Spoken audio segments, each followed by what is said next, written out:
Hello friend, চলে এসেছি আজকে একটা নতুন ভিডিও সঙ্গে নিয়ে। তোমরা আমাকে পাঞ্জাবি নিয়ে অনেক প্রশ্ন করেছো, তাই ভাবলাম যে তোমাদের সব প্রশ্নের জন্য আমি একটা ভিডিও বানাই, তাহলে তোমাদের বুঝতে খুব সুবিধা হবে। একজন আমাকে প্রশ্ন করেছো, দিদি ছাপটা কি করে তুলতে হবে। আরেকজন প্রশ্ন করেছো, দিদি ভাই তুমি কি রং ইউজ করো আর কত নম্বর তুলি ইউজ করো। আরেকজন জিজ্ঞাসা করেছো, দিদি তুমি ফেব্রিকের সাথে কি কিছু মেশাও আর সেটা কতদিন থাকবে। আরেকজন জিজ্ঞাসা করেছো ওয়াটারের নাম কি।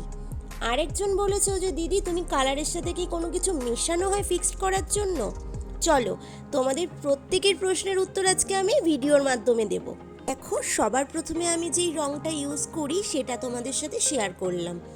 এটা হলো ফেভিক্রিল অ্যাক্রিলিক কালার।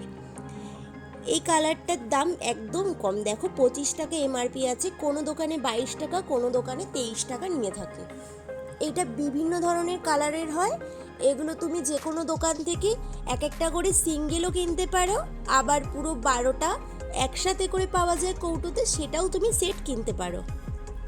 এর জন্য পুরো বক্সটা কিনতে চাইছো, বক্সে এখানে 12 রকমের কালার থাকে, তারা এখানে বক্সটা কিনতে পারো।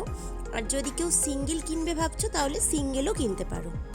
কালারগুলো এবার তোমাদের একটু দেখিয়ে, দেখো এটা রেড কালার, এটা হলো পিঙ্ক কালার, এছাড়াও রয়েছে blue colour, black colour, silver colour, white colour, বিভিন্ন ধরনের কালার এখানে কিন্তু তুমি পেয়ে যাবে। কি কালার ইউজ করি সেটা গেল, এবার কালারের সাথে কি মেশাই আমি সেটা এবার তোমাদেরকে বলবো। দেখো, এটা হলো ফেব্রিক মিডিয়াম নাম্বার 1। এটা আমি ফেব্রিকের সাথে ইউজ করে থাকি। ফেব্রিকটা যখন একটু ঘন হয়ে যায় তখন আমি ফেব্রিকের সাথে মিডিয়াম নাম্বার 1 এইটা কিছু ফোঁটা আমি এটা ড্রপ দিয়ে মিক্সড করে তারপর আমি সেটা ফেব্রিক কালার করি। এটা কিন্তু দু রকম হয়, আরেকটা হয় মিডিয়াম নাম্বার 2। মিডিয়াম নাম্বার 2টা হলো একটু ঘন।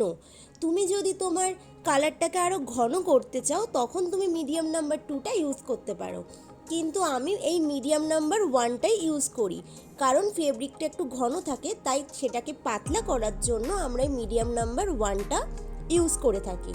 এটা ইউজ করার জন্য তোমার পাঞ্জাবিটা কিন্তু অনেক দিন বেশি লং লাস্টিং হয় এবং কালার খুব সহজে ওঠে না। এবার আমি তোমাদের দেখাবো আমি কি তুলি ইউজ করি। এই তুলিটার নাম্বার হলো 000। এটা হলো সব থেকে সরু তুলি। তোমরা যে কোনো দোকানে গিয়ে যদি বলো যে 000 তুলি দিতে, তাহলে তোমাকে তারা তুলি দিয়ে দেবে, একদম সরু। দেখো, আমি ঠিক ভিডিওর মাধ্যমে কতটা তোমাদের বোঝাতে পারছি আমি জানি না, বা তোমরা কতটা বুঝতে পারছো, কিন্তু দেখো যতটা পারছি আমি চেষ্টা করছি তোমাদের দেখানো। এটা বিভিন্ন রকমের কোম্পানির হয়, এমন না যে তোমার এখানে পূজা সেট নাম্বার 7 লেখা আছে বলে তোমাকে এটাই নিতে হবে। দোকানে কিন্তু বিভিন্ন রকমের কোম্পানির হয়। তোমরা শুধু দেখবে যে সিঙ্গেল 0 থাকে, ডবল 0 থাকে এবং 000 থাকে। তোমরা সবসময় 000টা নেবে, যেটা একদম সরু। আরেকটা কথা বলি, তোমরা অনেকে জিজ্ঞাসা করছো যে আমি ছাপটা কিভাবে তুলেছি। আমি এটা কোনো কিছুর সাহায্যে ছাপটা তুলিনি, আমি এটা নিজে পেন্সিল এবং রাবারের সাহায্যে আমি নিজের হাতে এটা ড্রয়িং করে নিয়েছিলাম। আর পেন্সিল দিয়ে আমি যখন এঁকেছি তখন আমি পাঞ্জাবির নিচে একটা বোর্ড দিয়ে নিয়েছিলাম, যাতে বোর্ডের উপর রেখে পাঞ্জাবির উপর ড্রয়িং করতে আমার সুবিধা হয়, সেই জন্য। এটা দেখো আমার হাতে রয়েছে, এটা হলো অন্য আরেকটা তুলি, এটাও কিন্তু 000। এটাও হলো সব থেকে সরু তুলি, তবে এটা অন্য কোম্পানির, এটা দিয়েও আমি ফেব্রিক কালার করে থাকি। আর এটা দেখো, এই প্লেটের মধ্যেই আমি একটাতে ফেব্রিক আর একটাতে মিডিয়াম 1, মানে যেটা ওয়াটার, মিডিয়াম 1টাকে ঢেলে আমি মিক্সড করে তারপরে পাঞ্জাবির ওপর আমি ফেব্রিক আর্ট করে থাকি। ভিডিওটা কেমন লাগলো সবাই প্লিজ কমেন্ট করে জানিও। আর যদি কারোর কোনো প্রশ্ন থাকে আমাকে কমেন্ট বক্সে জিজ্ঞাসা করতে পারো।